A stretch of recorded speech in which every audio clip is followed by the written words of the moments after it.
edition. A lot of people enjoy a nice glass of wine from time to time. Well, it turns out that fine wine, just like fine antiques or great art, is sometimes faked. And even the most sophisticated connoisseur of wine can get snookered.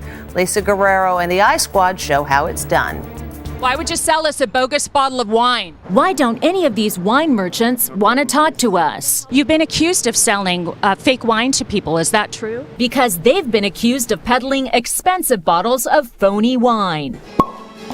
It's a growing problem. Bogus bottles are turning up at auctions, fancy restaurants, and liquor stores across the nation. So how do you counterfeit wine? It's really quite ingenious. Take an old, authentic bottle like this, and fill it up with a cheaper red wine, then recork it like this. and presto, a $20 bottle of Merlot becomes a $20,000 bottle of rare wine. Maureen Downey is an expert on rare wine and a sleuth when it comes to sniffing out counterfeits. It's very brazen. The counterfeit wine scandal has rocked vineyards across the world and has left many fine wine collectors wondering if they've got a cellar full of fakes. One victim of the growing scandal is billionaire Bill Koch. How much money do you think you've spent on fake bottles of wine? $4.3 million. Wow. Now you understand why I'm a little irritated. In an exclusive interview, the billionaire energy tycoon, yachtsman, and wine enthusiast invited Inside Edition to his Cape Cod estate to show us his wine cellar that he says is overflowing with fakes. Unfortunately, this bottle cost me $63,000. Wow. And the bloody thing is all fake.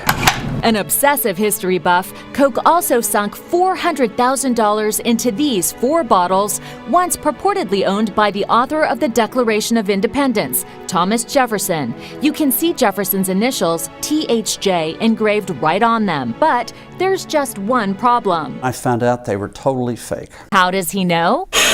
Koch says his investigators traveled to Germany and found this glass worker. Amazingly, the craftsman says he was paid to engrave Jefferson's initials onto this bottle. Fine wine merchant Daniel Oliveros didn't sell Koch the notorious Jefferson bottles, but Koch says he did sell him over $500,000 worth of phony wine. Are you selling fake wine in your store? No, we are not. We caught up with Oliveros outside Royal Wine Merchants, his ritzy wine store in the heart of Wall Street's financial district. I asked him about Bill Koch's allegations. Have you sold him fake wine?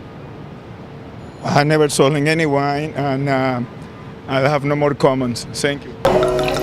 So could there be phony wine at your neighborhood liquor store? To find out, we took our hidden cameras to Park Avenue Liquor Shop in New York City. This is the Petrus.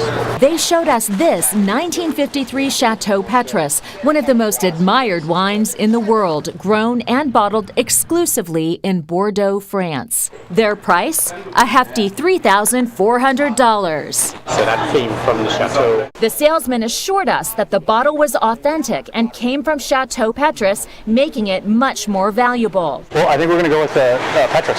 $3,400 later, here's our bottle. It certainly looks almost 60 years old, but is it? To find out, we took our bottle to wine expert Maureen Downey. I looked at this bottle and in 3 seconds saw lots of problems. Maureen says an authentic Chateau bottled 1953 Petrus should look like this and say on the label, mise en bouteille à Chateau, meaning bottled at the Chateau. But those words are missing on our bottle. She says our cork should say Petrus like this, but ours says something totally different, nor does it have the official seal of Chateau Petrus. Instead, ours has this crown. We spent over $3,000 for this bottle. What is it really worth? I think that this bottle is worthless. Did we get ripped off? Unfortunately, yes. Wine expert Jeffrey Troy agreed. I'm Lisa Guerrero with Inside Edition. We went back to the store and showed our bottle to owner Michael Goldstein. Let me just ask you quite plainly, did you sell us a bogus bottle of wine? No, not to my knowledge. Our experts tell us this is a bogus bottle of wine. How do you explain that? That's their opinion. That's it. I can probably. So you stand by this bottle? Yes. But after we pointed out all the inconsistencies raised by our experts, Goldstein offered us a refund. Would you like a refund? We would like a refund very much. No problem. As for Bill Koch, he may be a billionaire, but you still got to feel for a guy who's poured out a fortune on worthless wine. I'm sure there's no sympathy for the billionaires, but look, fraud is fraud.